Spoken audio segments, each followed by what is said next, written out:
Joe Kidd is a 1972 American Revisionist Western film starring Clint Eastwood and Robert Duvall, written by Elmore Leonard and directed by John Sturges.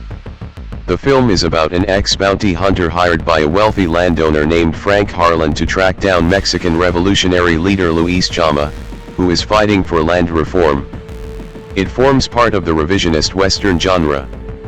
Plot: in the town of Sinaloa in New Mexico in the early 1900s, Joe Kidd, a disaffected former bounty hunter, is in jail for hunting on Indian land and disturbing the peace. Mexican bandito-revolutionary Luis Chama has organized a peasant revolt against the local landowners who are throwing the poor off their ancestral lands and raids the courthouse. A posse is formed by wealthy landowner Frank Harlan to capture Chama. Kidd is invited to join but declines. Harlan persists and Kidd relents when he learns that Chama's band has raided his ranch and attacked one of the workers there. The posse is made up of numerous ruthless men, some of them armed with new-style rifles that have a much greater range than previous types. The posse rides into a village near Chama's hideout and forces the villagers into the church at gunpoint. They threaten to kill 5 Mexican hostages unless Chama surrenders. Harlan no longer trusts Kidd and throws him into the church to prevent him from helping Helen, a female captive who unbeknownst to Harlan is also Chama's lady love, and the other Mexican hostages. Kidd manages a daring escape. He saves the hostages by finding Chama and his associates and forcing them to comply with his wishes. He lets Harlan and the posse know he will deliver Chama to Sheriff Mitchell in town. The posse moves ahead to intercept a train back to Sinaloa, while a lone shooter engages Kidd and his party. These are pinned down as Mingo, the best shot of Harlan's group, has a high-powered rifle and is firing from the rocks above. However, Kidd, who managed to also obtain one of the posse's long-range rifles during his escape, now assembles the gun and manages to kill Mingo. When Kidd and the captured Chama arrive in town, they discover Harlan is already there with the rest of the posse survivors and planning to kill them all. Kidd intends to go through with his plan.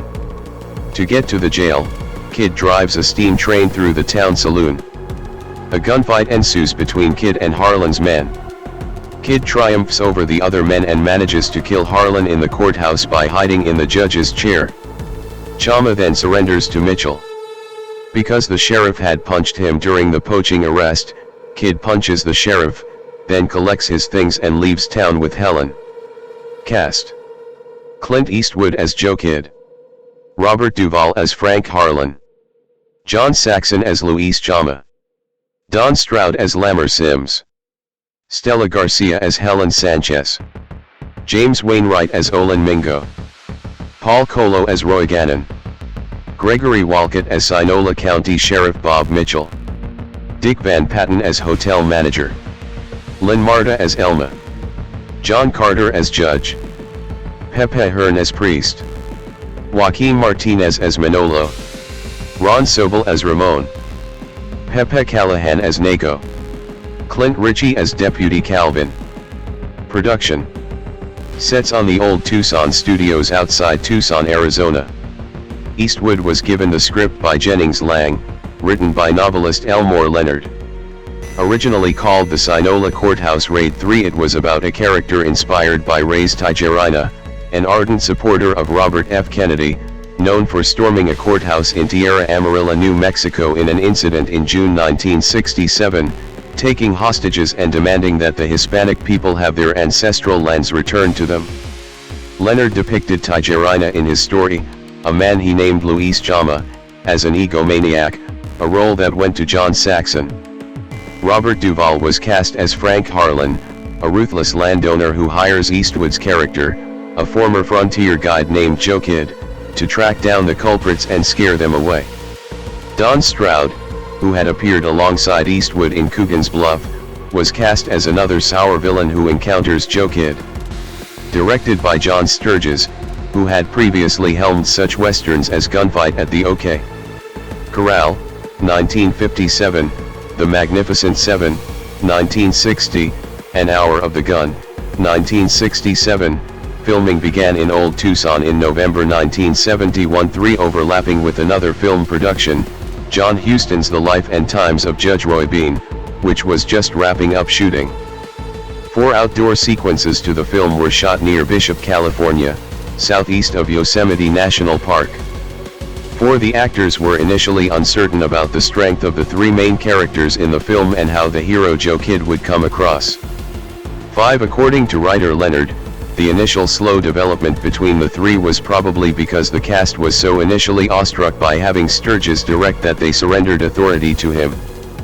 5 Eastwood was not in perfect health during the film, suffering from symptoms that suggested a bronchial infection, in addition to having several panic attacks, falsely reported in the media as his having an allergy to horses. 6 During production, the script for the finale was altered when producer Robert Daley jokingly said that a train should crash through the barroom in the climax, and he was taken seriously by cast and crew, who thought it was a great idea. 4. It was one of several movies where Saxon played a Mexican. 7. Reception. Joe Kidd was released in the United States in July 1972, and it ultimately returned $5.8 million in domestic rentals, making it one of the highest-grossing westerns of the year. 3. The film received a mixed reception from critics. Roger Greenspun of the New York Times wrote, "For perhaps its first half-hour, John Sturges' new western, Joe Kidd, looks surprisingly good. Nothing remarkable, but modestly decent, a feeling that persists, with continually diminishing assurance, almost until the climax, when everything is thrown away in a flash of false theatrics, foolish symbolism, and what I suspect is sloppy editing." 8. Roger Ebert of the Chicago Sun-Times gave the film 2 stars out of 4 and wrote, "All I can tell you about Clint Eastwood in Joe Kidd is that he plays a ruthless gunman of few words. This isn't exactly a surprise, Eastwood almost always plays a ruthless gunman, etc. The funny thing about Joe Kidd, though, is that we can't keep straight whose side he's on, or why." 9. Gene Siskel of the Chicago Tribune awarded the same 2-star grade and said, "Filled with all manner of inconsistencies, the Joe Kidd character is really a prop for a series of violent incidents, most of which are either lifted from other pictures or totally unbelievable. If these violent actions were in some way thrilling, I suppose their source or believability wouldn't be much of an issue, but they are not, and director John Sturges' listless pacing of them only intensifies their blandness." 10. Variety wrote, "Not enough identity is given Eastwood in a New Mexico land struggle in which no reason is apparent for his involvement, but John Sturges' direction of the Elmore Leonard screenplay is sufficiently compelling to keep guns popping and bodies falling." 11. Kevin Thomas of the Los Angeles Times called it a concise, solidly crafted western that attests to the continuing flexibility of its durable genre. 12. The New York Post praised the actors' performances while criticizing the film, calling the actors diamonds set in dung. 13. On Rotten Tomatoes, the film has an approval rating of 80% based on reviews from 10 critics. 14. Metacritic, which uses a weighted average, assigned the film a score of 52 out of 100, based on 6 critics, indicating mixed or average reviews. Clinton Eastwood Jr., born May 31, 1930, is an American actor, filmmaker, and musician. After achieving success in the Western TV series Rawhide, Eastwood rose to international fame with his role as the man with no name in Sergio Leone's Dollars trilogy of spaghetti westerns during the mid-1960s, and as anti-hero cop Harry Callahan in the 5 Dirty Harry films throughout the 1970s and 1980s. These roles, among others, have made Eastwood an enduring cultural icon of masculinity. 4-5 Elected in 1986, Eastwood served for 2 years as the mayor of Carmel by the Sea, California. Eastwood's greatest commercial successes are the adventure comedy Every Which Way But Loose, 1978, and its action comedy sequel Any Which Way You Can, 1980. 6 other popular Eastwood films include the westerns Hang 'Em High, 1968, The Outlaw Josie Wales, 1976, and Pale Rider, 1985, the action war film Where Eagles Dare, 1968, the prison film Escape from Alcatraz, 1979, the war film Heartbreak Ridge, 1986, the action film In the Line of Fire, 1993, and the romantic drama The Bridges of Madison County, 1995. More recent works include Gran Torino, 2008, The Mule, 2018, and Cry Macho, 2021. Since 1967, Eastwood's company Malpaso Productions has produced all but 4 of his American films. An Academy Award nominee for Best Actor, Eastwood won Best Director and Best Picture for his Western film Unforgiven, 1992, and his sports drama $1 Million Baby, 2004. In addition to directing many of his own star vehicles, Eastwood has directed films in which he did not appear, such as the mystery drama Mystic River, 2003, and the war film Letters from Iwo Jima, 2006, for which he received Academy Award nominations, as well as the legal thriller Juror No. 2, 2024. He also directed the biographical films Changeling, 2008, Invictus, 2009, American Sniper, 2014, Sully, 2016, and Richard Jewell, 2019. Eastwood's accolades include 4 Academy Awards, 4 Golden Globe Awards, 3 César Awards, the Golden Lion for Lifetime Achievement, the Honorary Palme d'Or, and an AFI Life Achievement Award. Bestowed 2 of France's highest civilian honors, he received the Commander of the Ordre d'Arts et de Lettres in 1994, and the Legion of Honor in 2007. Early life. Main article, Early Life and Work of Clint Eastwood. Clinton Eastwood Jr. was born on May 31, 1930, at St. Francis Memorial Hospital in San Francisco, to Ruth, née Margaret B. Runner, 1909 to 2006, and Clinton Eastwood, 1906 to 1970, who at the time lived in Oakland's Lake Merritt neighborhood. During her son's fame, Ruth was known by the surname of her second husband, John Belden Wood, 1913 to 2004, whom she married after the death of Clinton Sr. Eastwood was nicknamed Samson by hospital nurses because he weighed 11 pounds 6 ounces, 5.2 kilograms, at birth. 10-11 He has a younger sister, Jean Bernhard, b. 1934. 12. He is of English, Irish, Scottish, and Dutch ancestry. 13 Eastwood is descended from Mayflower passenger William Bradford, making him the 12th generation of his family born in North America. 14 15 16 His family relocated 3 times during the 1930s as his father changed occupations. 17 18 Contrary to what Eastwood has suggested in media interviews, they did not move between 1940 and 1949. 1920 After settling in Piedmont, California, the Eastwoods lived in an affluent part of town, had a swimming pool, belonged to a country club, and each parent drove their own car. 21 Eastwood's father worked as manufacturing executive at Georgia Pacific for most of his career. 22 As Clint and Jean grew older, Ruth took a clerical job at IBM. 23. Eastwood attended Piedmont Middle School. 24 Where he was held back due to poor academic performance, and records indicate he also attended summer school. 19 From January 1945 until at least January 1946, he attended Piedmont High School, but was asked to leave after writing an obscene suggestion to a school official on the athletic field scoreboard and burning an effigy on the school lawn, in addition to other infractions. 25 He transferred to Oakland Technical High School and graduated on February 2, 1949. 26. Eastwood worked a number of odd jobs, including lifeguard, paper carrier, grocery clerk, forest firefighter, and golf caddy. 27 He said he attempted to enroll at Seattle University in 1951-28 but instead was drafted into the United States Army during the Korean War.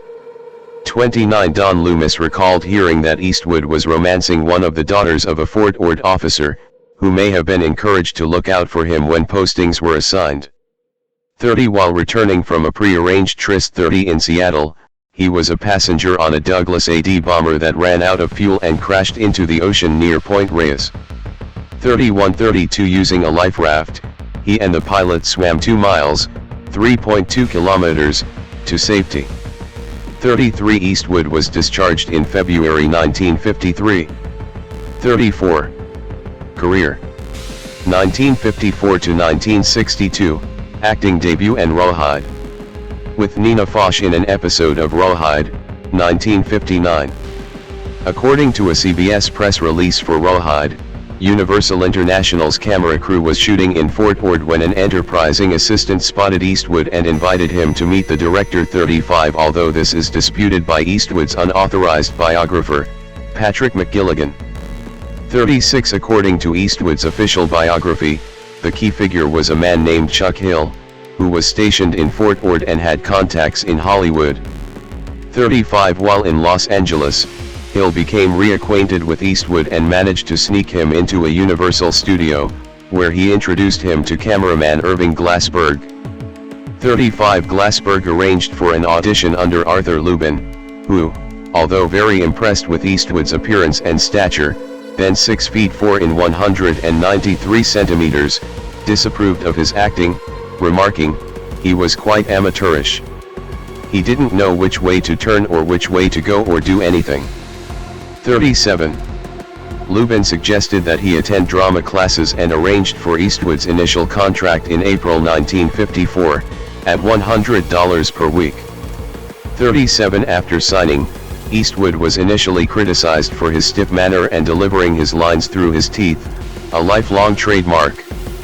38. In May 1954, Eastwood made his first real audition for Six Bridges to Cross, but was rejected by Joseph Pevney. 39 After many unsuccessful auditions, he was eventually given a minor role by director Jack Arnold in Revenge of the Creature, 1955, a sequel to the recently released Creature from the Black Lagoon. 40 In September 1954, Eastwood worked for 3 weeks on Arthur Lubin's Lady Godiva of Coventry, won a role in February 1955, playing Jonassy, a sailor in Francis in the Navy, and appeared uncredited in another Jack Arnold film, Tarantula, where he played a squadron pilot. 41-42 In May 1955, Eastwood put 4 hours work into the film Never Say Goodbye and had a minor uncredited role as a ranch hand in August 1955 with Star in the Dust, starring John Agar and Mamie Van Doren, the latter of whom he dated briefly. 43 Universal presented him with his first television role on July 2, 1955, on NBC's Allen in Movieland, which starred comedian Steve Allen, actor Tony Curtis, and swing musician Benny Goodman. 44 Although he continued to develop as an actor, Universal terminated his contract on October 23, 1955. 45.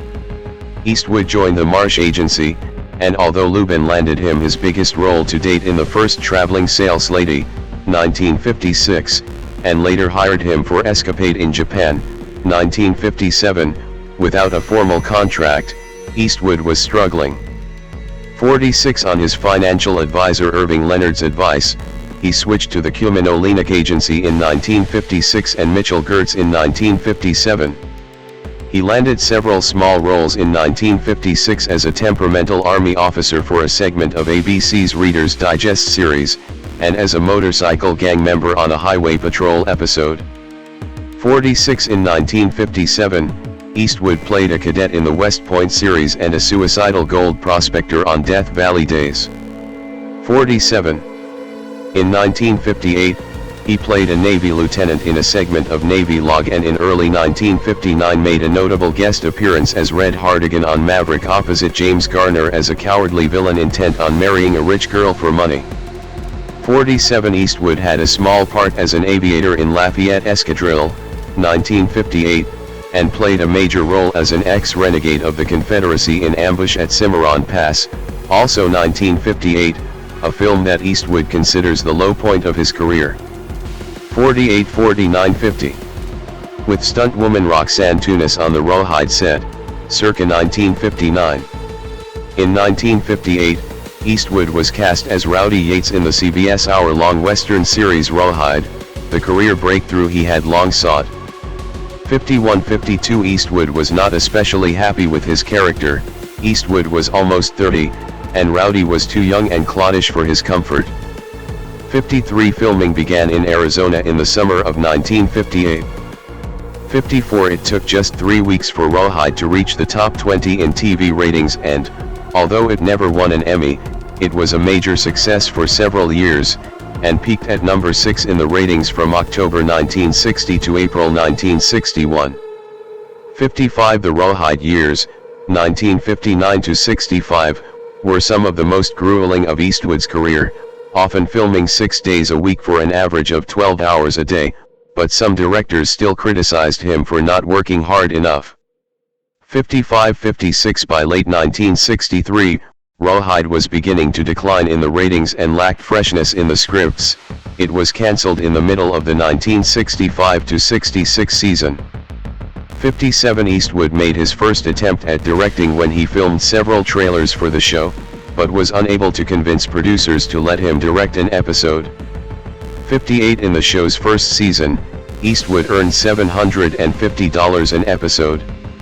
At the time of Rawhide's cancellation, he received $119,000 an episode as severance pay.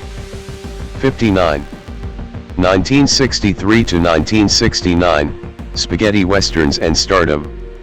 In late 1963, Eastwood's Rawhide co-star Eric Fleming rejected an offer to star in an Italian-made Western called A Fistful of Dollars, 1964, filmed in a remote region of Spain by a then, relatively unknown director, Sergio Leone. 60 Richard Harrison suggested Eastwood to Leone because Harrison knew that Eastwood could play a cowboy convincingly. Eastwood thought the film would be an opportunity to escape from his Rawhide image. He signed a contract for $15,000 in wages for 11 weeks' work, with a bonus of a Mercedes-Benz automobile upon completion. 61-62 Eastwood later said of the transition from a TV Western to A Fistful of Dollars, "In Rawhide I did get awfully tired of playing the conventional white hat.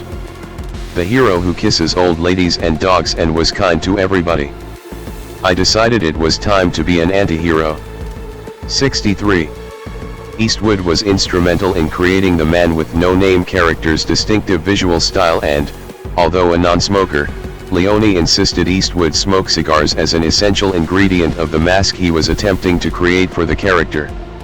64 I needed a mask more than an actor, Leone would later explain, and back then Eastwood had only 2 facial expressions, with the hat and without the hat. 65. A Fistful of Dollars proved a landmark in the development of spaghetti westerns, with Leone depicting a more lawless and desolate world than traditional westerns, and challenging the American stereotype of the Western hero by offering a morally ambiguous anti-hero. The film's success made Eastwood a major star in Italy. 66 and he was rehired to star in For a Few Dollars More, 1965, the second of the trilogy. Through the efforts of screenwriter Luciano Vincenzoni, the rights to For a Few Dollars More and the trilogy's final film, The Good, the Bad and the Ugly, 1966, were sold to United Artists for about $900,000. 67. In January 1966, Eastwood met producer Dino De Laurentiis in New York City and agreed to star in a non-Western 5-part anthology production, The Witches, l'Estrague, 1967, opposite De Laurentiis' wife, Silvana Mangano. 68 Eastwood's 19-minute installment took only a few days to shoot. 2 months later he began work on The Good, the Bad, and the Ugly, again playing the mysterious man with no name. Lee Van Cleef returned as a ruthless fortune seeker, with Eli Wallach portraying the Mexican bandit Tuco Ramirez. The storyline involved the search for a cache of Confederate gold buried in a cemetery. During the filming of a scene in which a bridge was blown up, Eastwood urged Wallach to retreat to a hilltop. "I know about these things," he said. "Stay as far away from special effects and explosives as you can." 69. Minutes later, confusion among the crew over the word "via" resulted in a premature explosion that could have killed Wallach. 69. I wanted to play it with an economy of words and create this whole feeling through attitude and movement. It was just the kind of character I had envisioned for a long time, keep to the mystery and allude to what happened in the past. It came about after the frustration of doing Rawhide for so long. I felt the less he said, the stronger he became and the more he grew in the imagination of the audience. Eastwood, on playing the man with no name character 70. As the man with no name in A Fistful of Dollars, 1964. The Dollars trilogy was not released in the United States until 1967, when A Fistful of Dollars opened on January 18, followed by For a Few Dollars More on May 10, and The Good, the Bad, and the Ugly on December 29. 71. All three were commercially successful, particularly The Good, the Bad, and the Ugly, which eventually earned $8 million in rental earnings and turned Eastwood into a major film star, being ranked for the first time on Quigley's Top 10 Money-Making Stars poll in 1968 in 5th place.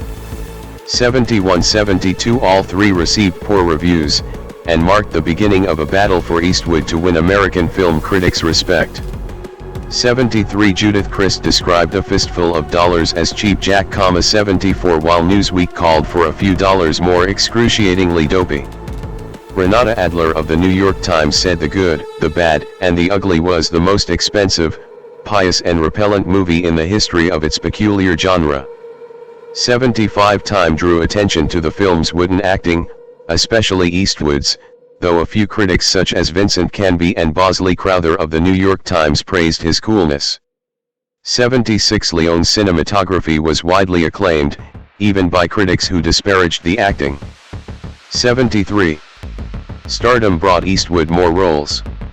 He signed to star in the American Revisionist Western Hang 'Em High, 1968, alongside Inger Stevens, Pat Hingle, Ed Begley. 77. Playing a man who takes up a marshal's badge and seeks revenge as a lawman after being lynched by vigilantes and left for dead.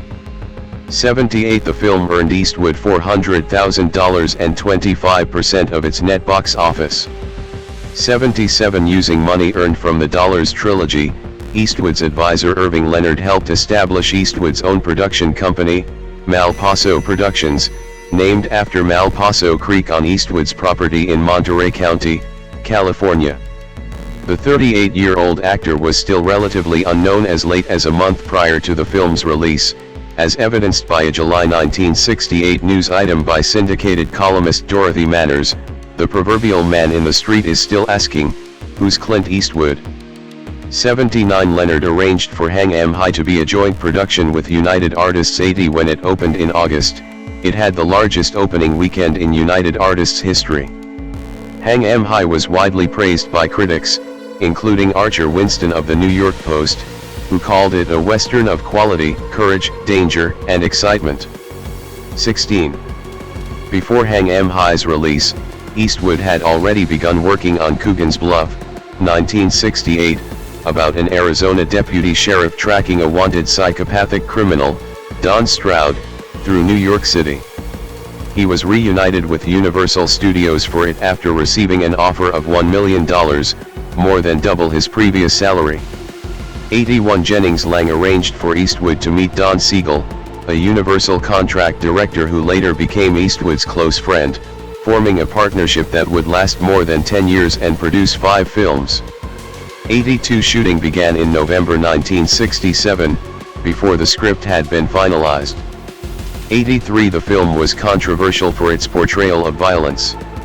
84. 85. Coogan's Bluff also became the first collaboration with Argentine composer Lalo Schifrin, who scored several Eastwood films in the 1970s and 1980s, including the Dirty Harry films. 86.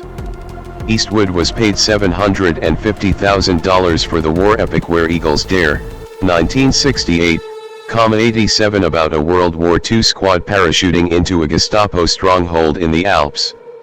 Richard Burton played the squad's commander, with Eastwood as his right-hand man. Eastwood was also cast as Two-Face in the Batman television show, but the series was cancelled before filming began. 88. Eastwood then branched out to co-star in a musical, Paint Your Wagon, 1969.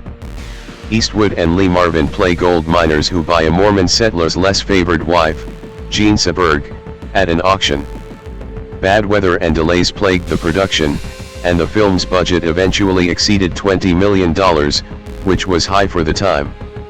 89. The film was not a critical or commercial success, but was nominated for a Golden Globe Award for Best Motion Picture, Musical or Comedy. 90. 1970 to 1989, directorial debut and Dirty Harry. Eastwood starred with Shirley MacLaine in the Western Two Mules for Sister Sarah, 1970, directed by Don Siegel. The film follows an American mercenary, who becomes mixed up with a prostitute disguised as a nun, and ends up helping a group of Juarista rebels during the reign of Emperor Maximilian I of Mexico. 91-92 Eastwood again played a mysterious stranger, unshaven, wearing a serape-like vest, and smoking a cigar. 93 Although it received moderate reviews 94 95 96 The film is listed in the New York Times Guide to the Best 1000 Movies Ever Made. 97 Around the same time, Eastwood starred as one of a group of Americans who steals a fortune in gold from the Nazis, in the World War II film Kelly's Heroes, also 1970, with Donald Sutherland and Telly Savalas. Kelly's Heroes was the last film Eastwood appeared in that was not produced by his own Malpaso Productions. 98 Shot on location in Yugoslavia and London. 99 The film received mostly a positive reception and its anti-war sentiments were recognized. 98 Siegel directed Eastwood's next film, The Beguiled, 1971, a tale of a wounded Union soldier, held captive by the sexually repressed matron, played by Geraldine Page, of a Southern girls' school. 100 Upon release the film received major recognition in France and is considered one of Eastwood's finest works by French critics. 101 However, it grossed less than $1 million and, according to Eastwood and Lang, flopped due to poor publicity and the emasculated role of Eastwood. 102. A mural in Warsaw, Poland, referring to Eastwood's Dirty Harry character with a quote in English and Esperanto. Eastwood's career reached a turning point in 1971. 103 Before Irving Leonard died, he and Eastwood had discussed the idea of Malpaso producing Play Misty for Me, a film that was to give Eastwood the artistic control he desired, and his debut as a director. 104 The script was about a jazz disc jockey named Dave Eastwood, who has a casual affair with Evelyn, Jessica Walter, a listener who had been calling the radio station repeatedly at night, asking him to play her favorite song, Errol Garner's Misty. When Dave ends their relationship, the unhinged Evelyn becomes a murderous stalker. 105 Filming commenced in Monterey in September 1970 and included footage of that year's Monterey Jazz Festival. 106 The film was highly acclaimed with critics, such as Jay Cox in Time, Andrew Saris in The Village Voice, and Archer Winston in the New York Post, all praising the film, as well as Eastwood's directorial skills and performance. 107 Walter was nominated for a Golden Globe Best Actress Award, Drama, for her performance in the film. 108. I know what you're thinking, did he fire 6 shots or only 5? Well, to tell you the truth, in all this excitement, I've kinda lost track myself. But, being as this is a .44 Magnum, the most powerful handgun in the world and would blow your head clean off, you've got to ask yourself one question, do I feel lucky? Well, do you, punk? Eastwood, in Dirty Harry. Dirty Harry, 1971, written by Harry and Rita Fink, centers on a hard-edged New York City, later changed to San Francisco, police inspector named Harry Callahan who is determined to stop a psychotic killer by any means. 109 Dirty Harry has been described as being arguably Eastwood's most memorable character, and the film has been credited with inventing the loose cannon cop genre. 110-111 Author Eric Lichtenfeld argues that Eastwood's role as Dirty Harry established the first true archetype of the action film genre. 112 His lines, quoted above, are regarded by firearms historians, such as Gary James and Richard Vignola, as the force that catapulted the ownership of .44 Magnum revolvers to new heights in the United States, specifically the Smith & Wesson Model 29 carried by Harry Callahan. 114 Dirty Harry, released in December 1971, earned $22 million in the United States and Canada. 115 It was Siegel's highest-grossing film and the start of a series of films featuring the character Harry Callahan.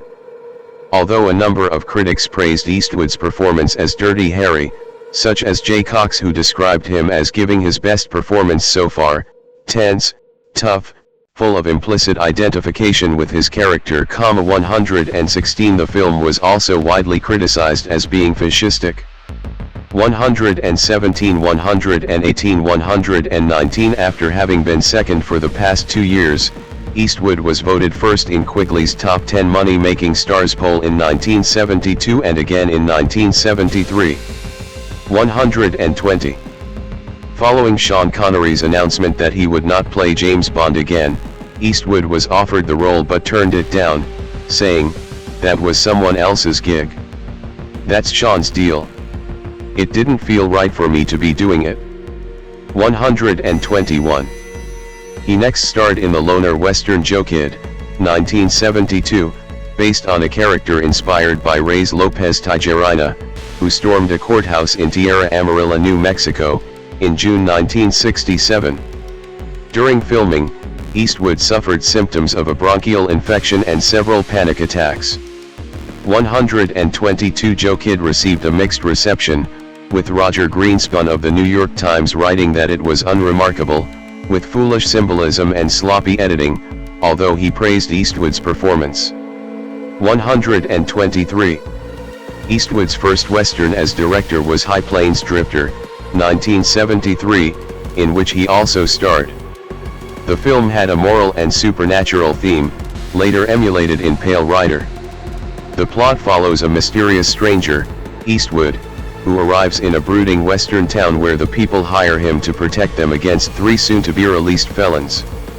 There remains confusion during the film as to whether the stranger is the brother of the deputy, whom the felons lynched and murdered, or his ghost. Holes in the plot were filled with black humor and allegory, influenced by Leone. 124 The revisionist film received a mixed reception, but was a major box office success. A number of critics thought Eastwood's directing was as derivative as it was expressive, with Arthur Knight of the Saturday Review remarking that Eastwood had absorbed the approaches of Siegel and Leone and fused them with his own paranoid vision of society. 125 John Wayne, who had declined a role in the film, sent a letter to Eastwood soon after the film's release in which he complained that the townspeople did not represent the true spirit of the American pioneer, the spirit that made America great. 126.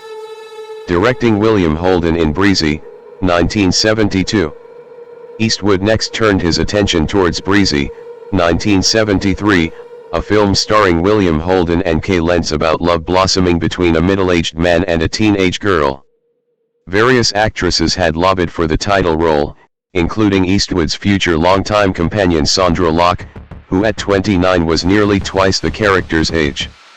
See the film, shot very quickly and efficiently by Frank Stanley, came in $1 million under budget and was finished 3 days ahead of schedule. 131 Breezy was not a major critical or commercial success. 9 Eastwood then stepped back in front of the camera to reprise his role as Harry Callahan in Magnum Force, 1973, a sequel to Dirty Harry, about a group of rogue young officers, among them David Soul, Robert Urich, and Tim Matheson, in the San Francisco Police Department who systematically exterminate the city's worst criminals. 132 Although the film was a major success after release, grossing $58.1 million in the United States, a record for Eastwood, it was not a critical success.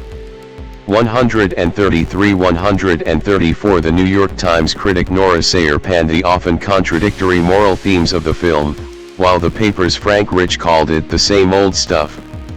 134. Eastwood teamed up with Jeff Bridges and George Kennedy in the buddy action caper Thunderbolt and Lightfoot, 1974, a road movie about a veteran bank robber Thunderbolt, Eastwood, and a young con man drifter, Lightfoot, Bridges. On its release in spring 1974, the film was praised for its offbeat comedy mixed with high suspense and tragedy, but was only a modest success at the box office, earning $32.4 million. 135 Eastwood's acting was noted by critics, but was overshadowed by Bridges, who was nominated for an Academy Award for Best Supporting Actor. Eastwood reportedly fumed at the lack of Academy Award recognition for him and swore that he would never work for United Artists again. 136. With an unidentified colleague at a film shoot for the Eiger Sanction, 1974. Eastwood's next film, The Eiger Sanction, 1975, was based on Trevanian's critically acclaimed spy novel of the same name. Eastwood plays Jonathan Hemlock in a role originally intended for Paul Newman, an assassin-turned-college art professor who decides to return to his former profession for one last sanction in return for a rare Pissarro painting. In the process, he must climb the north face of the Eiger in Switzerland under perilous conditions. Mike Hoover taught Eastwood how to climb during several weeks of preparation at Yosemite before filming commenced in Grindelwald, Switzerland. 138. Despite prior warnings about the perils of the Eiger, Eastwood insisted on doing all his own climbing and stunts. The film crew suffered a number of accidents, including one fatality. 140 Eastwood cast former Bond girl Claudine Auger as his love interest, but deleted her entire performance from the movie. 141 Upon release in May 1975, The Eiger Sanction was marginally successful commercially, receiving $14.2 million at the box office, and gained mixed reviews. 142 Joy Gould Boyum of the Wall Street Journal dismissed the film as brutal fantasy. 143 Eastwood blamed Universal Studios for the film's poor promotion and turned his back on them to make an agreement with Warner Brothers, through Frank Wells, that has lasted to the present day. 144. Chief Dan George with Locke and Eastwood at a barbecue in Santa Fe, New Mexico, promoting the outlaw Josie Wales, 1976. The Outlaw Josie Wales, 1976, a Western inspired by Asa Carter's 1972 novel of the same name. 145 has lead character Josie Wales, Eastwood, as a pro-Confederate guerrilla who refuses to surrender his arms after the American Civil War and is chased across the Old Southwest by a group of enforcers. The supporting cast included Locke as his love interest and Chief Dan George as an elderly Cherokee who strikes up a friendship with Wales. Director Philip Kaufman was fired by producer Bob Daley at Eastwood's command in October 1975, 3 weeks into the shoot, resulting in a fine reported to be around $60,000 from the Directors Guild of America, who subsequently passed new legislation reserving the right to impose a major fine on a producer for discharging and replacing a director. 146 The film was pre-screened at the Sun Valley Center for the Arts and Humanities in Idaho during a 6-day conference entitled Western Movies, Myths and Images.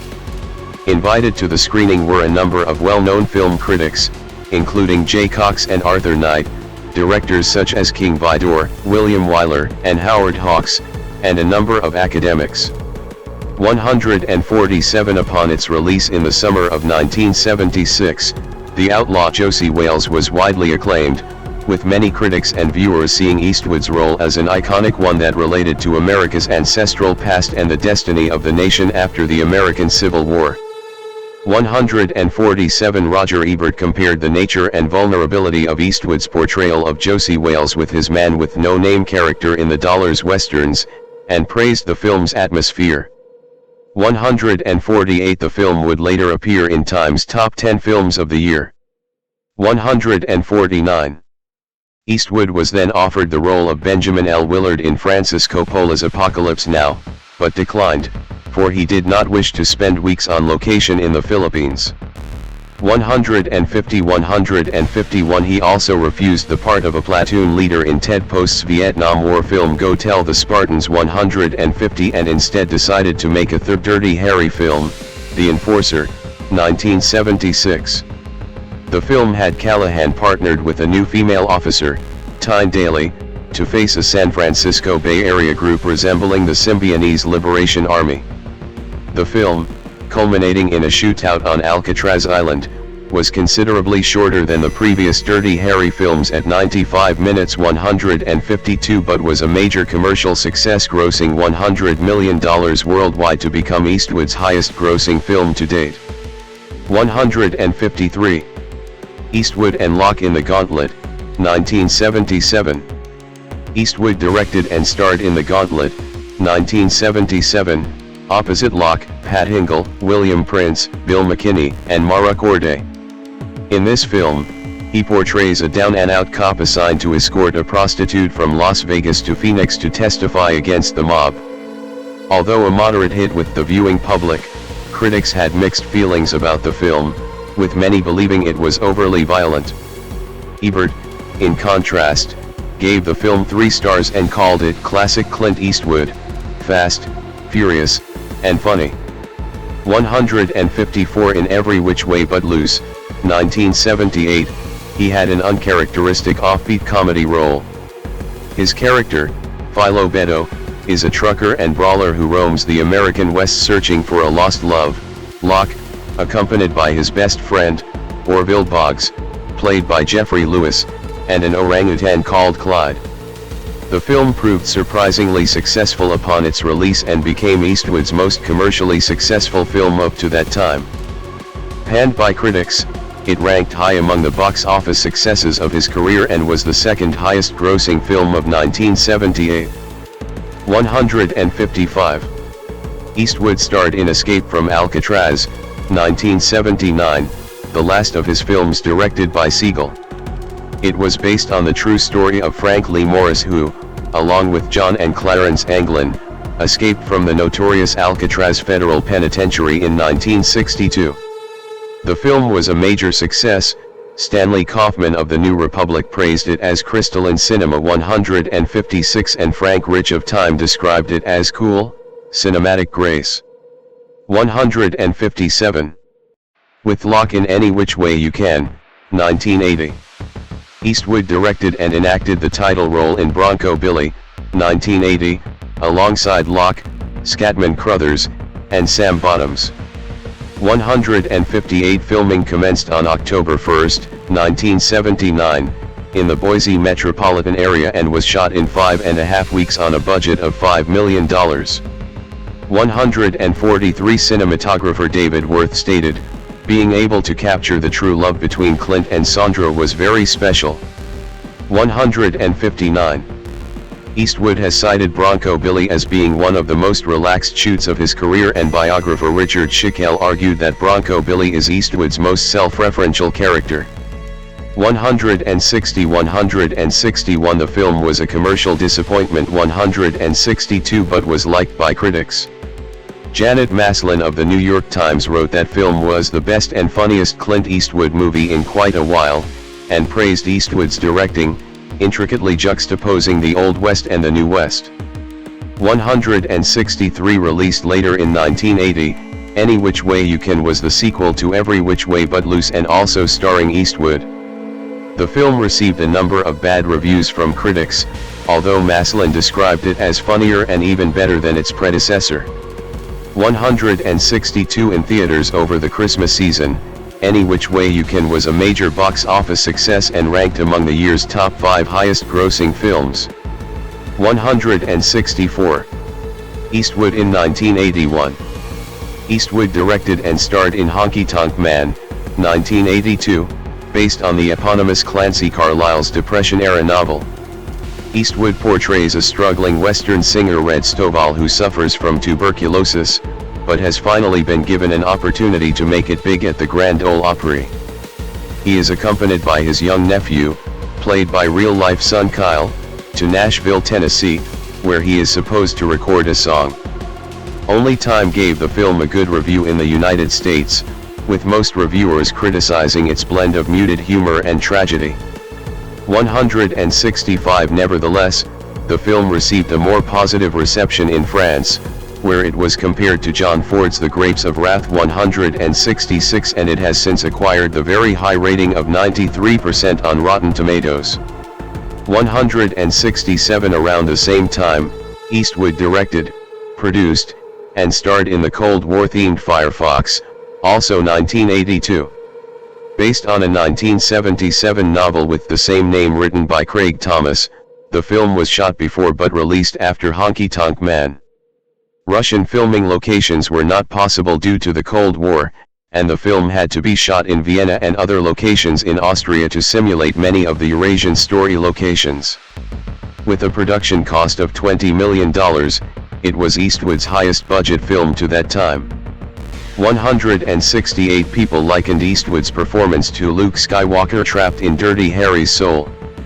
168. Eastwood directed and starred in the fourth Dirty Harry film, Sudden Impact, 1983, which is considered the darkest and most violent of the series. 169. By this time, Eastwood received 60% of all profits from films he starred in and directed, with the rest going to the studio. 170. Sudden Impact was his final on-screen collaboration with Locke.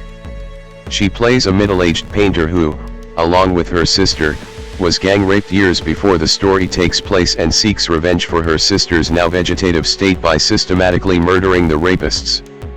The line "Go ahead, make my day," uttered by Eastwood during an early scene in a coffee shop, has been cited as one of cinema's immortal lines. It was quoted by President Ronald Reagan in a speech to Congress, and used during the 1984 presidential elections. 171. 172. 173. The film was the second, most commercially successful of the Dirty Harry films, after The Enforcer, earning $70 million. It received very positive reviews, with many critics praising the feminist aspects of the film through its explorations of the physical and psychological consequences of rape. 174. Tightrope, 1984, had Eastwood starring opposite Genevieve Bujold in a provocative thriller, inspired by newspaper articles about an elusive Bay Area rapist. Set in New Orleans to avoid confusion with the Dirty Harry films. 175. Eastwood played a divorced cop drawn into his target's tortured psychology and fascination for sadomasochism. 176. Tightrope was a critical and commercial hit and became the fourth highest grossing R-rated film of 1984.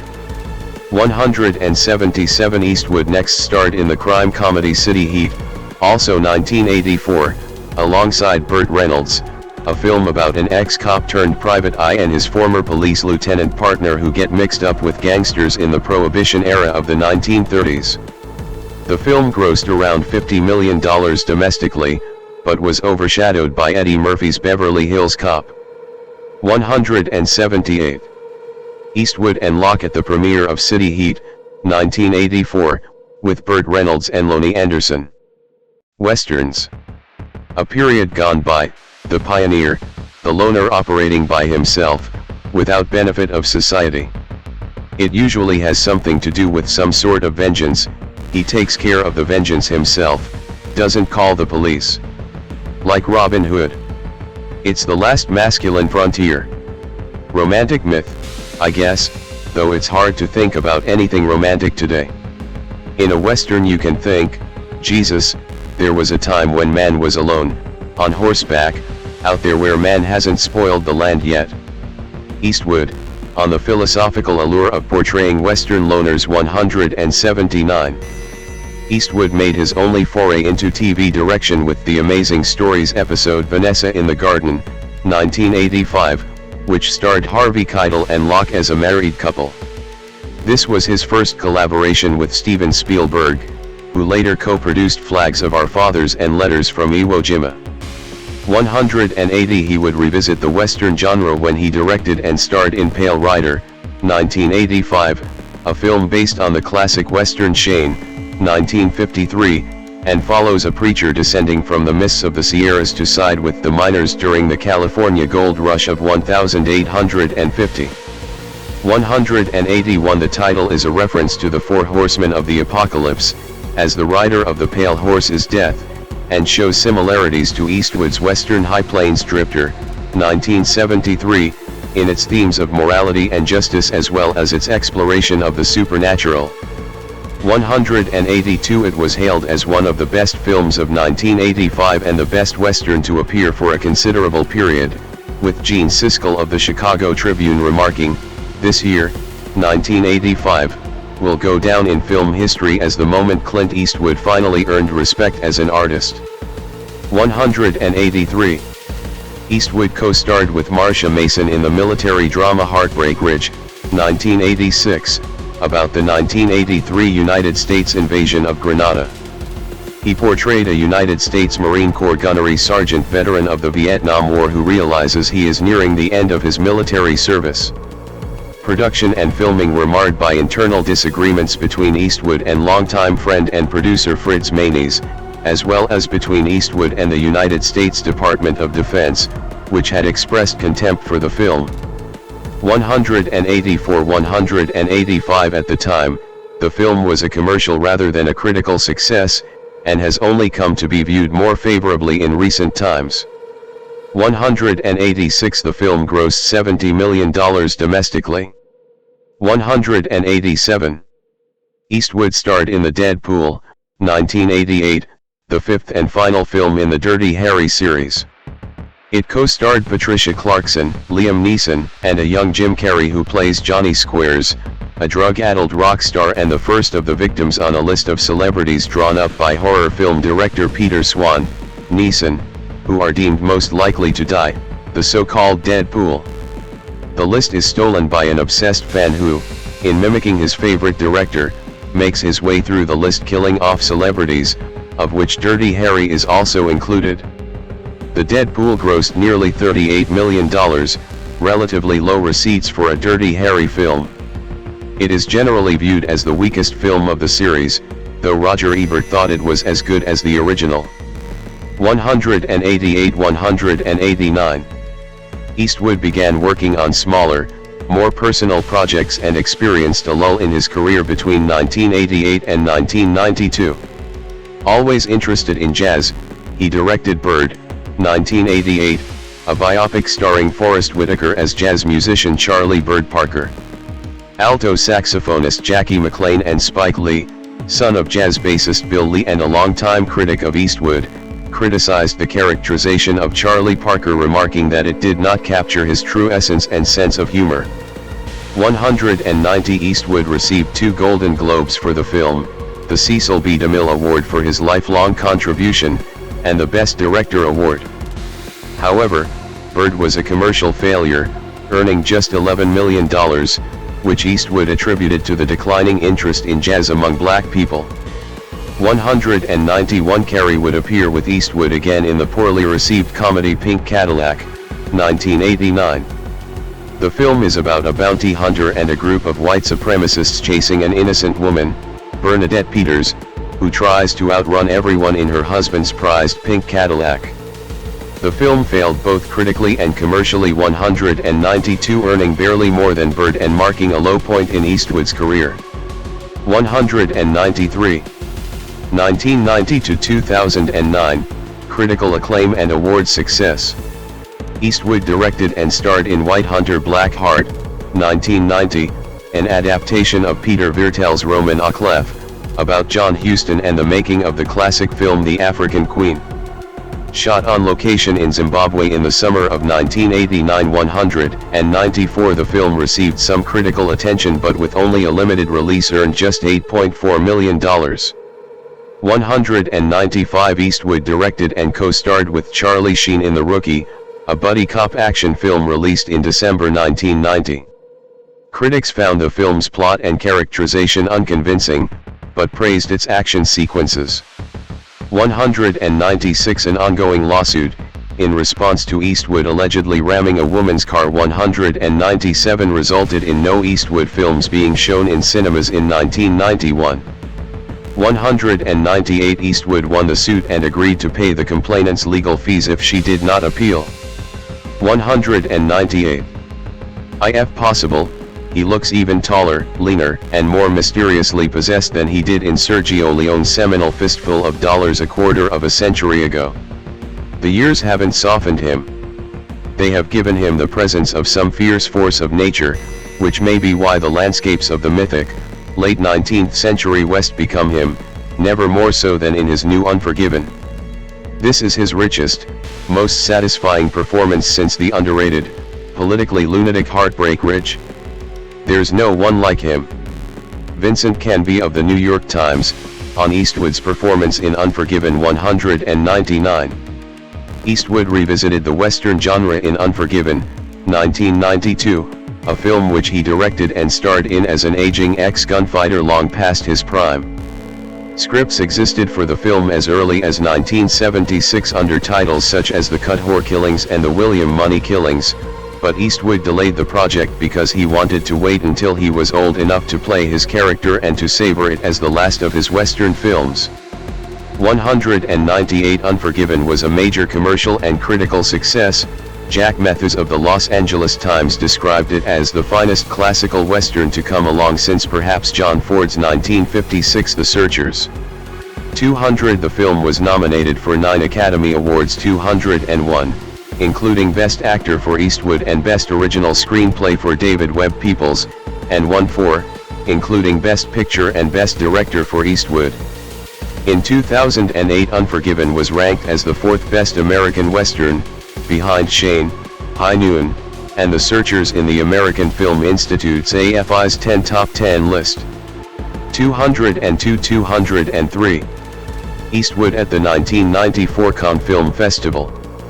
Eastwood played Frank Harlan in the Secret Service thriller In the Line of Fire, 1993, directed by Wolfgang Peterson and co-starring John Malkovich and Rene Russo. Harlan is a guilt-ridden Secret Service agent haunted by his failure to save John F. Kennedy's life.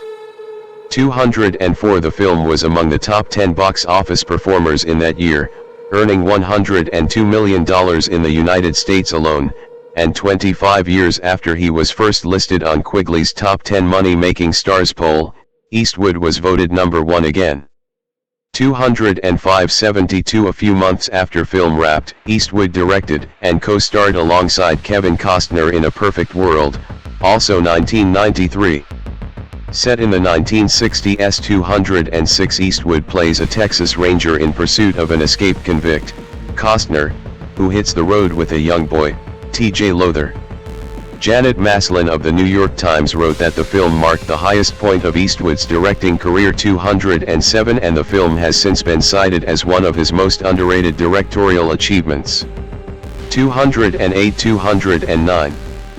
At the 1994 Cannes Film Festival Eastwood received France's Ordre d'Arts et de Lettres Medal 210 and in 1995, he was awarded the Irving G. Thalberg Memorial Award at the 67th Academy Awards.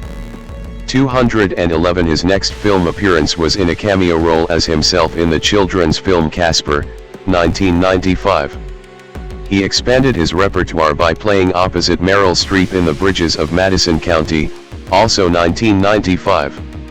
Based on the novel by Robert James Waller 212 the film relates the story of Robert Kincaid, Eastwood, a photographer working for National Geographic who, while photographing historic covered bridges in Iowa, meets and has an affair with an Italian-born farm wife, Francesca Streep.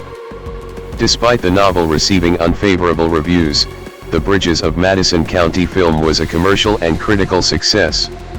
213 Roger Ebert wrote, Streep and Eastwood weave a spell, and it is based on that particular knowledge of love and self that comes with middle age. 214.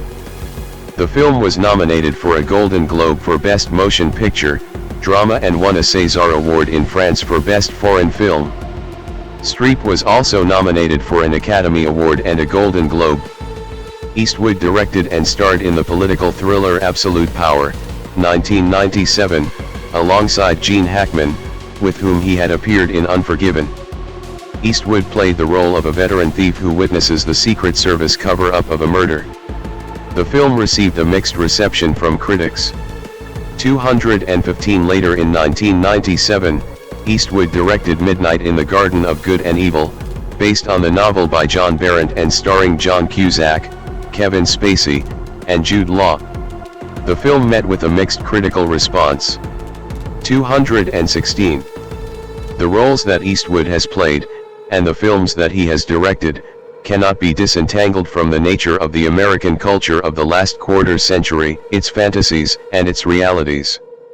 Author Edward Galifant, commenting on Eastwood's impact on film from the 1970s to 1990s. 217. Eastwood directed and starred in True Crime, 1999. He plays Steve Everett, a journalist and recovering alcoholic, who has to cover the execution of murderer Frank Beecham, played by Isaiah Washington. True Crime received a mixed reception, with Janet Maslin of the New York Times writing, "His direction is galvanized by a sense of second chances and tragic misunderstandings, and by contrasting a larger sense of justice with the peculiar minutiae of crime." Perhaps he goes a shade too far in the latter direction, though. 218. The film was a box office failure, earning less than half its $55 million budget, and was Eastwood's worst performing film of the 1990s aside from White Hunter Black Heart, which had a limited release. 219. Eastwood directed and starred in Space Cowboys, 2000, alongside Tommy Lee Jones, Donald Sutherland, and James Garner. Eastwood played one of a group of veteran ex-test pilots sent into space to repair an old Soviet satellite. The original music score was composed by Eastwood and Lenny Niehaus. Space Cowboys was critically well received and holds a 79% rating at Rotten Tomatoes. 220. Although Roger Ebert wrote that the film was too secure within its traditional story structure to make much seem at risk. 221. The film grossed more than $90 million in its United States release, more than Eastwood's two previous films combined. 222. Eastwood played an ex-FBI agent chasing a sadistic killer, Jeff Daniels, in the thriller Blood Work, 2002, loosely based on the 1998 novel of the same name by Michael Connelly. The film was a commercial failure, grossing just $26.2 million on an estimated budget of $50 million, and received mixed reviews, with Rotten Tomatoes describing it as well-made but marred by lethargic pacing. 223. With a pregnant Angelina Jolie on the red carpet of the 2008 Cannes Film Festival, Eastwood directed and scored the crime drama Mystic River, 2003, a film dealing with themes of murder, vigilantism, and sexual abuse, and starring Sean Penn, Kevin Bacon, and Tim Robbins. The film was praised by critics and won 2 Academy Awards, Best Actor for Penn and Best Supporting Actor for Robbins, with Eastwood garnering nominations for Best Director and Best Picture.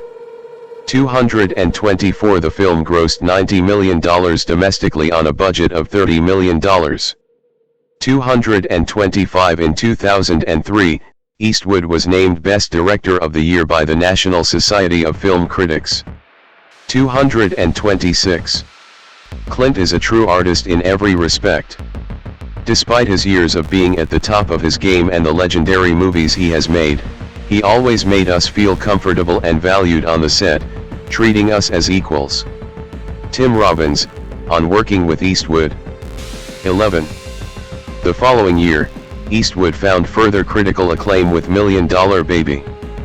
The boxing drama won 4 Academy Awards for Best Picture, Best Director, Best Actress, Hilary Swank, and Best Supporting Actor, Morgan Freeman. 227. At age 74, Eastwood became the oldest of 18 directors to have directed 2 or more Best Picture winners.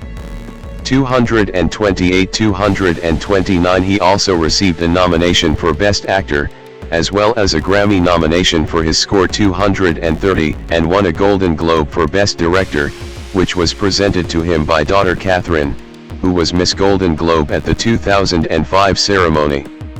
231. A.O. Scott of the New York Times lauded the film as a masterpiece and the best film of the year.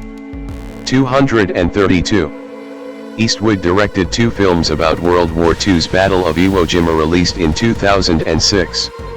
The first, Flags of Our Fathers, focused on the men who raised the American flag on top of Mount Suribachi and featured the film debut of Eastwood's son Scott. This was followed by Letters from Iwo Jima, which dealt with the tactics of the Japanese soldiers on the island and the letters they wrote home to family members. Letters from Iwo Jima was the first American film to depict a war issue completely from the view of an American enemy. 233 Both films received praise from critics and garnered several nominations at the 79th Academy Awards, including Best Director, Best Picture, and Best Original Screenplay for Letters from Iwo Jima. At the 64th Golden Globe Awards, Eastwood received nominations for Best Director in both films. Letters from Iwo Jima won the award for Best Foreign Language Film. 234. An older man is at the center of the image, smiling and looking off to the right of the image.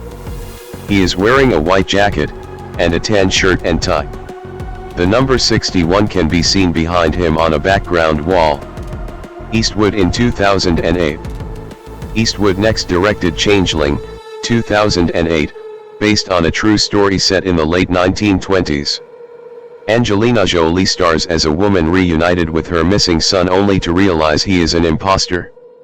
235 After its release at several film festivals, the film grossed over $110 million, the majority of which came from foreign markets. 236 The film was highly acclaimed, with Damon Wise of Empire describing Changeling as flawless. 237 Todd McCarthy of Variety described it as emotionally powerful and stylistically sure-handed, and that the film's characters and social commentary were brought into the story with an almost breathtaking deliberation. 238 For the film, Eastwood received nominations for Best Original Score at the 66th Golden Globe Awards, Best Direction at the 62nd British Academy Film Awards, and Director of the Year from the London Film Critics Circle. 239 240. Eastwood ended a 4-year self-imposed acting hiatus 241 by appearing in Gran Torino, also 2008, which he also directed, produced, and partly scored with his son Kyle and Jamie Cullum. Biographer Mark Elliott called Eastwood's role an amalgam of The Man with No Name, Dirty Harry, and William Money, here aged and cynical but willing and able to fight on whenever the need arose. 242 Gran Torino grossed almost $30 million during its opening weekend release in January 2009, the highest of his career as an actor or director. 243 Gran Torino eventually grossed over $268 million in theaters worldwide, becoming the highest-grossing film of Eastwood's career so far, without adjustment for inflation. 244. Eastwood's 30th directorial outing came with Invictus, 2009, a film based on the story of the South African team at the 1995 Rugby World Cup, with Morgan Freeman as Nelson Mandela, Matt Damon as rugby team captain Francois Pienaar, and Grant L. Roberts as Reuben Kruger. 245 The film was met with generally positive reviews. Roger Ebert gave it 3.5 stars and described it as a very good film, with moments evoking great emotion. 246 While Variety's Todd McCarthy wrote, inspirational on the face of it, Clint Eastwood's film has a predictable trajectory, but every scene brims with surprising details that accumulate into a rich fabric of history, cultural impressions, and emotion. 247. For the film, Eastwood was nominated for Best Director at the 67th Golden Globe Awards. 239. 2010, present, directorial focus and later roles. In the Eastwood directed Hereafter, 2010, he again worked with Matt Damon, who portrayed a psychic. The film had its world premiere at the Toronto International Film Festival and was given a limited theatrical release. 248-249 Hereafter received mixed reviews from critics, with the consensus at Rotten Tomatoes being, despite a thought-provoking premise and Clint Eastwood's typical flair as director, Hereafter fails to generate much compelling drama, straddling the line between poignant sentimentality and hokey tedium. 250. Around the same time, Eastwood served as executive producer for a TCM documentary about jazz pianist Dave Brubeck, in his own sweet way, also 2010, to commemorate Brubeck's 90th birthday. 251. Eastwood at the Washington, D.C. premiere of J. Edgar, 2011. Eastwood directed J. Edgar, 2011, a biopic of FBI Director J. Edgar Hoover, with Leonardo DiCaprio in the title role. 252. The film received mixed reviews, although DiCaprio's performance as Hoover was widely praised. 253. Roger Ebert wrote that the film is fascinating, masterful, and praised DiCaprio's performance. 254. David Adelstein of New York Magazine, while also praising DiCaprio, wrote, "It's too bad J. Edgar is so shapeless and turgid and ham-handed, so rich in bad lines and worse readings." 255. Eastwood starred in the baseball drama Trouble with the Curve, 2012, as a veteran baseball scout who travels with his daughter for a final scouting trip. Robert Lawrence, who worked with Eastwood as an assistant director on several films, directed the film. 256. Everybody wonders why I continue working at this stage. I keep working because there's always new stories. And as long as people want me to tell them, I'll be there doing them. Eastwood, reflecting on his later career. 257. During Super Bowl 46, Eastwood narrated a halftime advertisement for Chrysler titled Halftime in America, 2012. 258. The advertisement was criticized by several U.S. Republicans, who claimed it implied that President Barack Obama deserved a second term. 259. In response to the criticism, Eastwood stated, "I am certainly not politically affiliated with Mr. Obama. It was meant to be a message about job growth and the spirit of America." 260. Eastwood next directed Jersey Boys, 2014, a musical biopic based on the Tony Award-winning musical of the same name. The film told the story of the musical group The Four Seasons. 261. Eastwood directed American Sniper, also 2014, a film adaptation of Chris Kyle's eponymous memoir, following Steven Spielberg's departure from the project.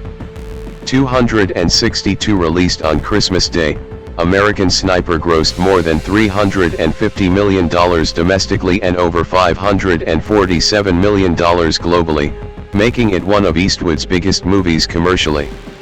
263. 264. His next film, Sully, 2016, starred Tom Hanks as Chesley Sullenberger, who successfully landed the U.S. Airways Flight 1549 on the Hudson River in an emergency landing, keeping all passengers on board alive.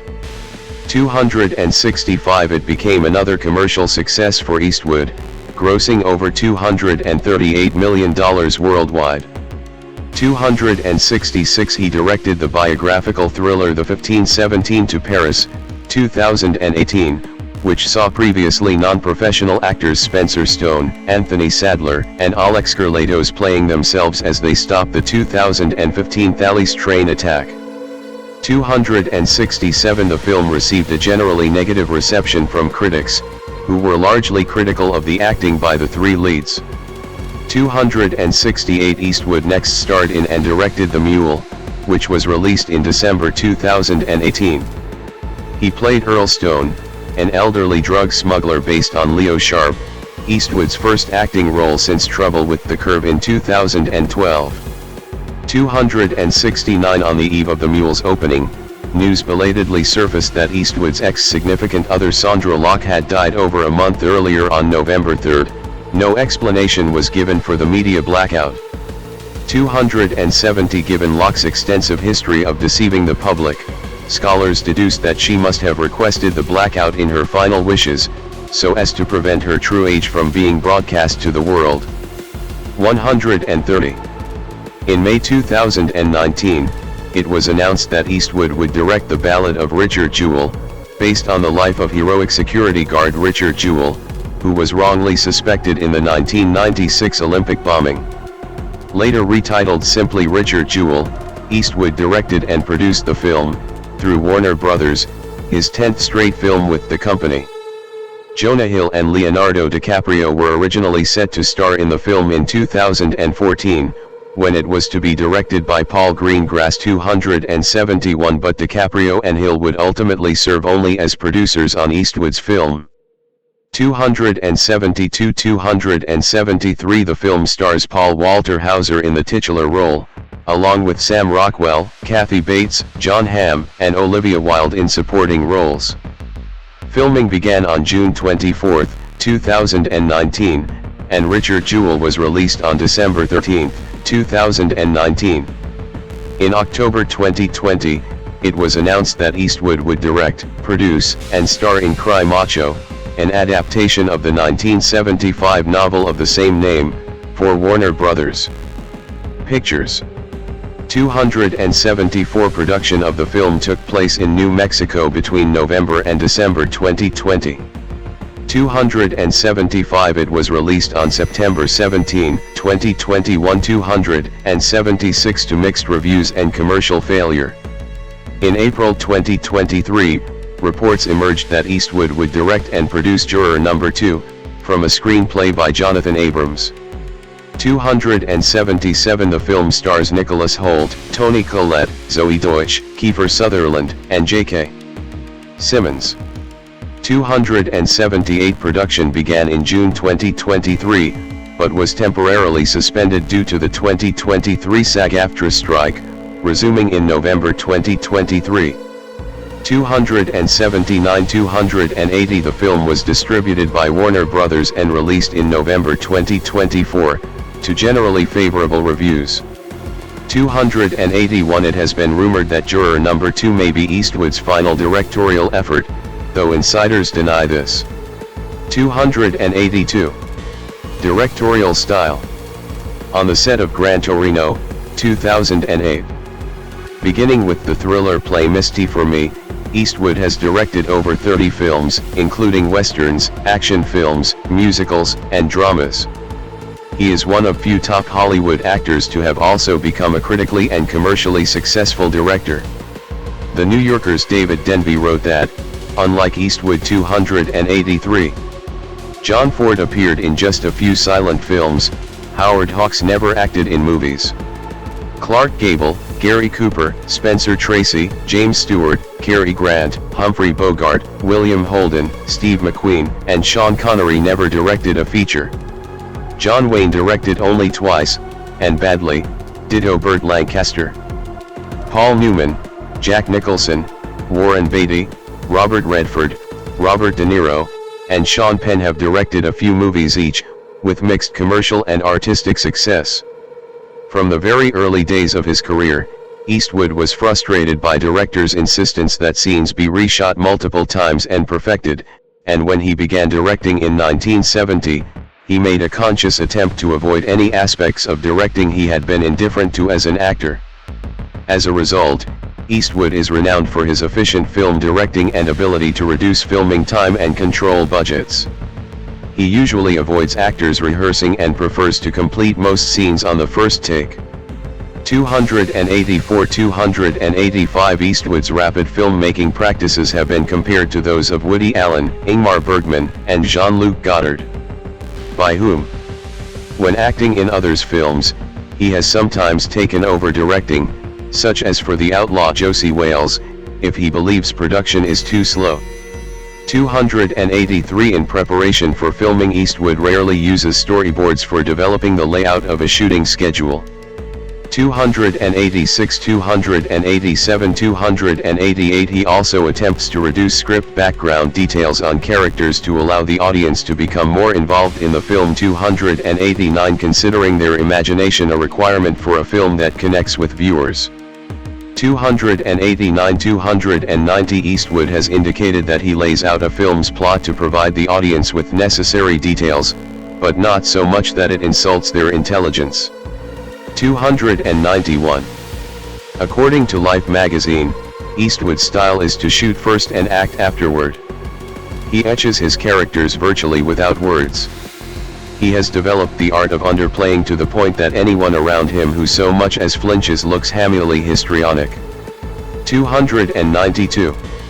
Interviewers Richard Thompson and Tim Hunter commented that Eastwood's films are superbly paced, unhurried, cool, and give a strong sense of real time, regardless of the speed of the narrative. 293 While Rick Gentry considers Eastwood's pacing unrushed and relaxed.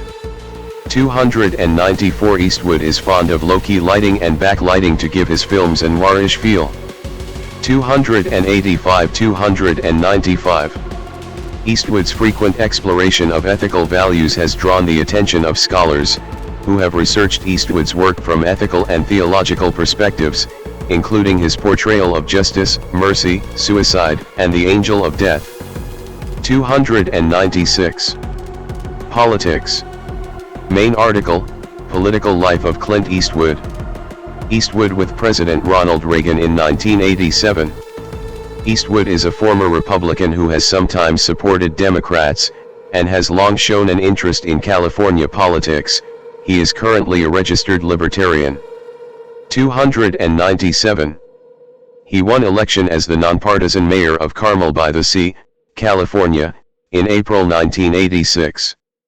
He earned $200 per month in that position, $298 which he donated to the Carmel Youth Center.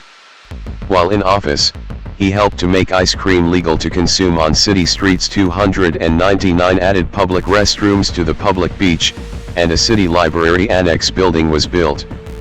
298 He served for 2 years and declined to run for a second term. In 2001, Governor Gray Davis appointed him to the California State Park and Recreation Commission, and Governor Arnold Schwarzenegger reappointed him to the commission in 2009. 300. Eastwood endorsed Mitt Romney in the 2012 presidential election. 301 He delivered a primetime address at the 2012 Republican National Convention, where he drew attention for a speech he delivered to an empty chair representing President Barack Obama, which he later regretted. 302 On February 22, 2020, Eastwood announced that he would be endorsing Democrat Michael Bloomberg in the 2020 presidential election.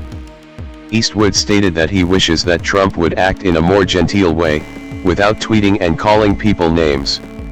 I would personally like for him to not bring himself to that level. 303. Musical interests.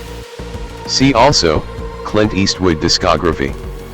Eastwood is an aficionado of jazz, particularly bebop and blues, country, and western and classical music. He dabbled in music early on by developing as a boogie-woogie pianist, and had originally intended to pursue a career in music by studying for a music theory degree after graduating from high school. 304 In late 1959, Eastwood produced the album Cowboy Favorites, released on the Cameo label. 304 which included some classics such as Bob Wills's San Antonio Rose and Cole Porter's Don't Fence Me In. Despite his attempts to plug the album by going on a tour, it never reached the Billboard Hot 100. 304. In 1963, Cameo producer K.A.L. Mann told him that he would never make it big as a singer. 305 Nevertheless, during the off-season of filming Rawhide, Eastwood and Paul Brinegar, sometimes joined by Shep Woolley, toured rodeos, state fairs, and festivals. In 1962, their act, entitled Amusement Business Cavalcade of Fairs, earned them as much as $15,000 a performance. 305 Although he never made it as a major performing artist, he has passed on the influence to his son, Kyle, who is a professional jazz bassist and composer. An audiophile, Eastwood owns an extensive collection of LPs which he plays on a Rockport turntable. His favorite musicians include saxophonists Charlie Parker and Lester Young, pianists Thelonious Monk, Oscar Peterson, Dave Brubeck, and Fats Waller, and Delta bluesman Robert Johnson. 306. Eastwood has his own Warner Brothers Records distributed imprint, Malpaso Records, as part of his deal with Warner Brothers. This deal was unchanged when Warner Music Group was sold by Time Warner to private investors. 307 Malpaso Records, which has released all of the scores of Eastwood's films from the Bridges of Madison County onward, has also released the album of a 1996 jazz concert he hosted, titled Eastwood After Hours, Live at Carnegie Hall. He composed the film scores of Mystic River, $1 Million Baby, Flags of Our Fathers, Grace is Gone, Changeling, Hereafter, J. Edgar, and the original piano compositions for In the Line of Fire. He co-wrote and performed the song heard over the credits of Gran Torino 308 and also co-wrote Why Should I Care with Linda Thompson and Carol Bayer Sager, a song recorded in 1999 by Diana Krall. 307. The music in Grace is Gone received 2 Golden Globe nominations by the Hollywood Foreign Press Association for the 65th Golden Globe Awards. Eastwood was nominated for Best Original Score, while the song Grace is Gone with music by Eastwood and lyrics by Carol Bayer Sager was nominated for Best Original Song. 309. It won the Satellite Award for Best Song at the 12th Satellite Awards. Changeling was nominated for Best Score at the 14th Critics' Choice Awards, Best Original Score at the 66th Golden Globe Awards, and Best Music at the 35th Saturn Awards. On September 22, 2007, Eastwood was awarded an honorary Doctor of Music degree from the Berklee College of Music at the Monterey Jazz Festival, on which he serves as an active board member. Upon receiving the award, he gave a speech claiming, "It's one of the great honors I'll cherish in this lifetime." 310. The scoring stage at Warner Brothers Studios, Burbank was renamed the Eastwood Scoring Stage in the 1990s. 311. Personal life. Verified children of Clint Eastwood. Relationships and children. Main article, Personal life of Clint Eastwood. Twice divorced, Eastwood has had numerous casual and serious relationships of varying length and intensity through his life, many of which overlapped. He has 8 known children by 6 women, 312, 313, only half of whom were contemporaneously acknowledged. 314, 315. Eastwood refuses to confirm his exact number of offspring. 2 and media reports have widely differed on the total. 3. He avoids discussing his families with the press, stating, "They're vulnerable people. I can protect myself, but they can't." 316. His biographer, Patrick McGilligan, has said on camera that Eastwood's total number of children is indeterminate and that one was when he was still in high school.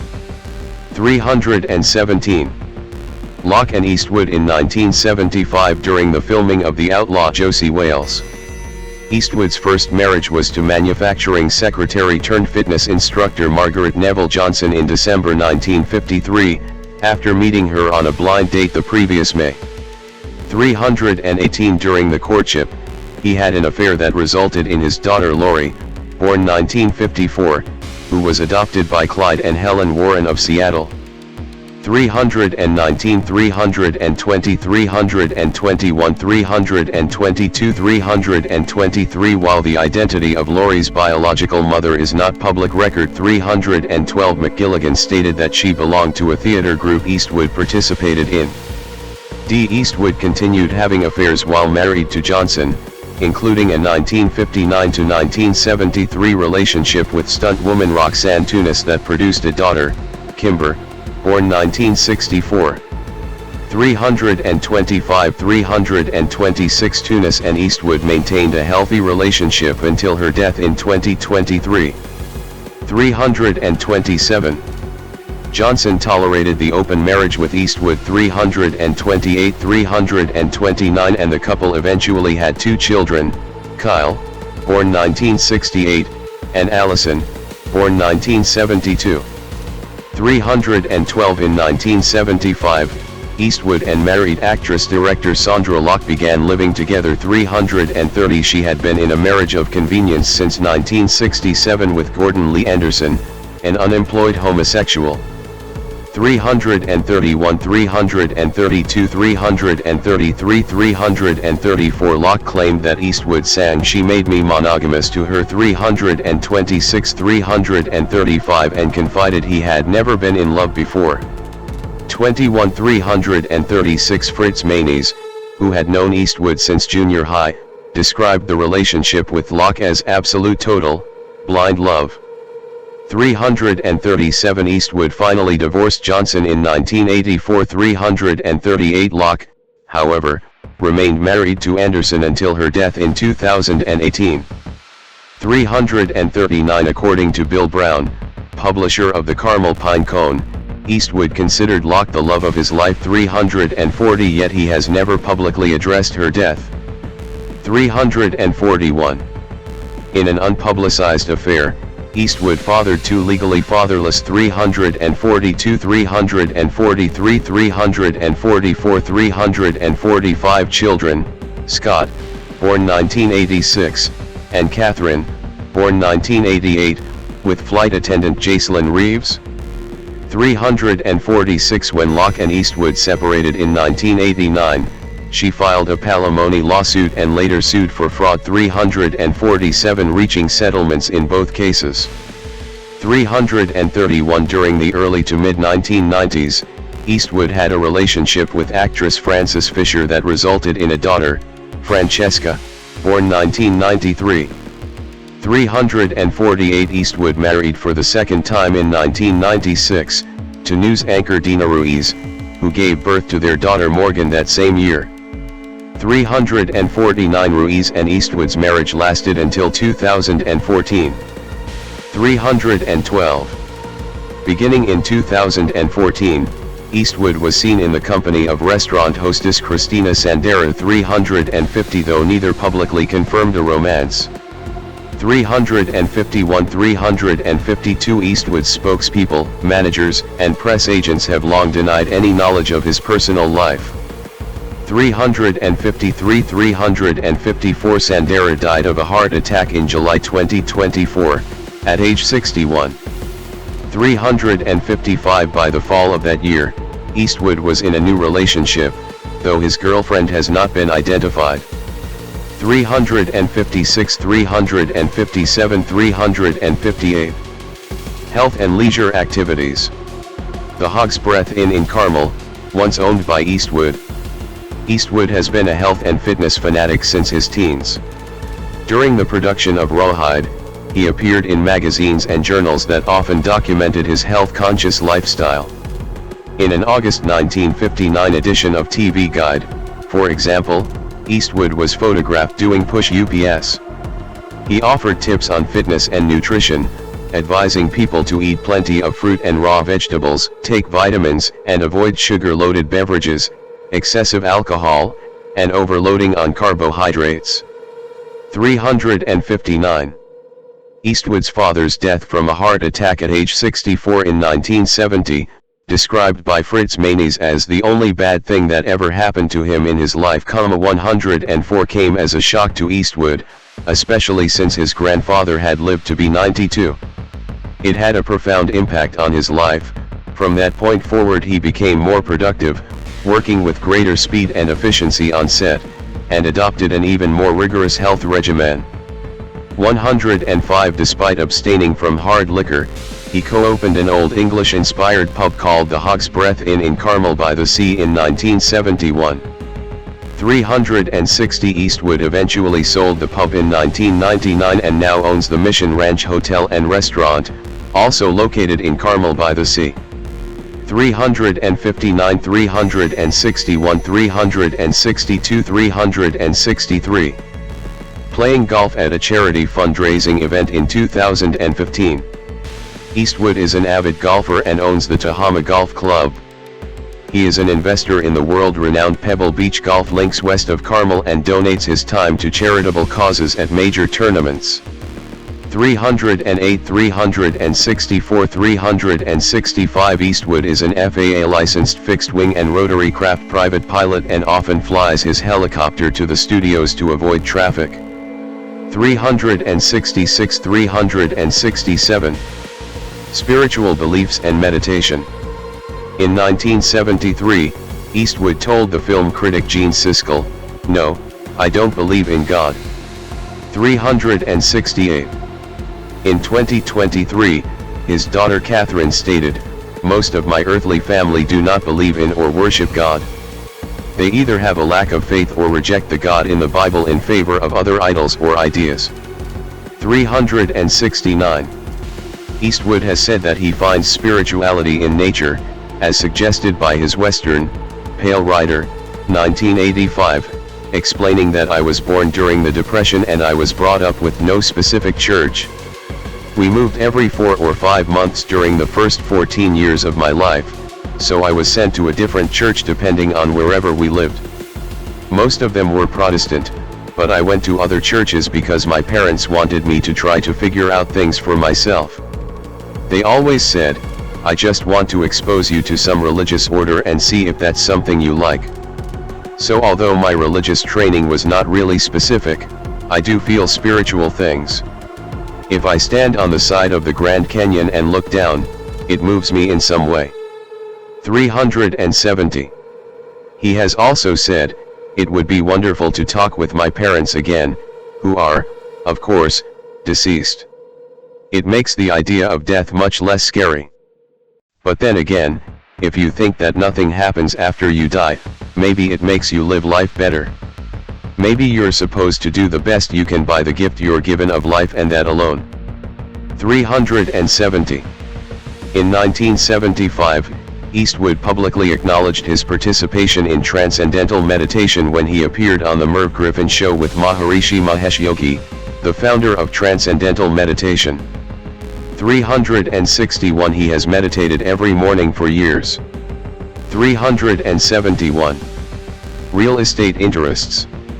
While serving in the U.S. Army at nearby Fort Ord, Eastwood developed an interest in Carmel area real estate.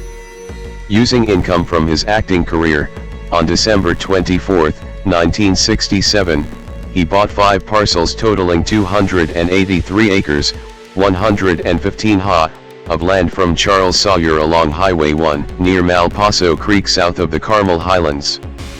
372. In May 1968, Eastwood and actor James Garner bought 340 acres, 138 ha, of wooded land in Carmel Valley from the Howard Hatton estate for $640,000. The property was located across Carmel Valley Road from the Rancho Canada Country Club and Golf Course. 373. Eastwood and Garner donated the undeveloped land to the Housing Authority of the County of Monterey in November 1983, with the stipulation that part of it be used for senior housing. 374. He named his production company Malpaso Productions.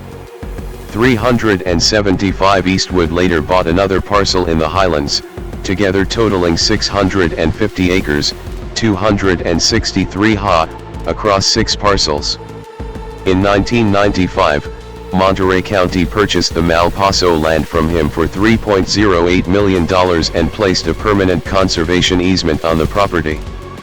376. 377. Using the proceeds from the sale, Eastwood bought the 134 acres, 54 ha, Adello Ranch at the mouth of the Carmel River that same year. He paid to lower the levees along the southern side of the Carmel River to protect the Mission Ranch resort he owned, as well as the neighboring Mission Fields residential area on the north side of the river, both of which were flooded in 1994. 376.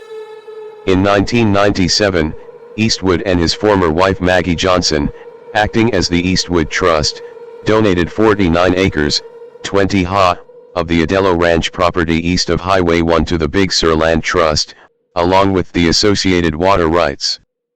378. On June 28, 2016, Eastwood donated the remaining Adello East land. 379. He also purchased 550 acres, 223 ha, known as the Canada Woods Development, immediately east of the Adello Ranch. 376.